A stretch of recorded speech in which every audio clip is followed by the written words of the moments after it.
इतना खराब लगता है, अपना भाई मेहनत करके पैसा लेके आए और अपने मजदूरी का पैसा लेकर के 100 रुपया, 150 रुपया, 200 रुपया, 400 रुपया, घर में बाल बच्चे इंतजार कर रहे हैं कि आए और घर में बच्चे बच्ची के लिए कुछ करें, लेकिन रास्ते में ही हो गया कल्याण।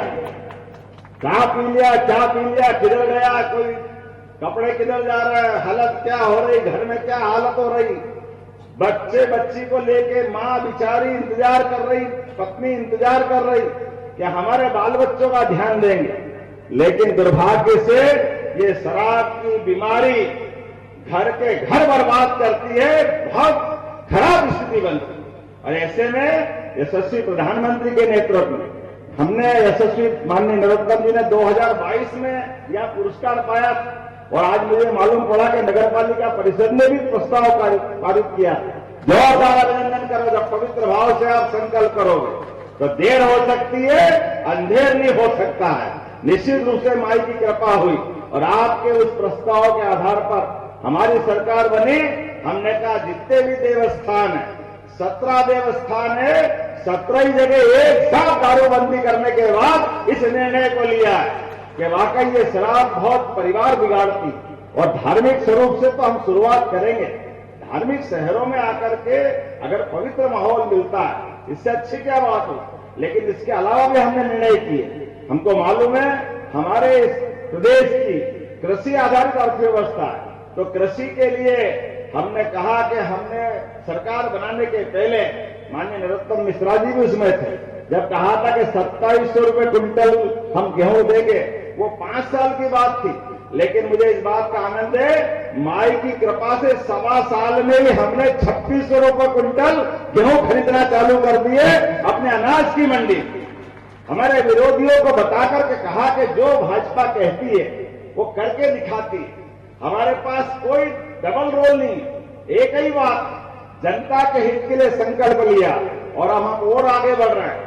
हमारा प्रयास है कि ये जो अपनी बुराई है इसकी दुकान बंद हो और ये प्रदेश भर में फसल से तो आमदनी बढ़ेगी सही, आपका दतिया भी उसमें आता है। यशस्वी प्रधानमंत्री के माध्यम से केन बेतवा नदी जोड़ो अभियान, पार्वती काली सिंह चंबल योजना और अब तीसरी योजना बुरहानपुर तरफ होने वाली है। 1,75,000 करोड़ की ये पूरा बुंदेलखंड का इलाका बदलेगा। आप सबसे निवेदन है, अपनी जमीन मत बेचना, आपकी जमीन के माध्यम से आपके परिवार की जिंदगी आगे बढ़ने वाली है। सारे लोगों से निवेदन करूंगा, अनावश्यक खर्चों से थोड़ा हाथ जोड़ना, बच्चे बच्ची को पढ़ाने में वो सही खर्च लगा देना, जो पैसा बचे अपने बच्चे बच्ची को पढ़ाओ लिखाओ आगे बढ़ाओ। लेकिन ये जबरदस्ती के, माफ करना, ये जो शादी का दिखावा या मृत्यु भोज का दिखावा करने की जरूरत नहीं है। परमात्मा ने हमको मौका दिया है भविष्य की पीढ़ी के लिए, तो जो अच्छा हो सकता है वो सब करेंगे। लेकिन आने वाले समय में हमने एक अभियान और लगाया।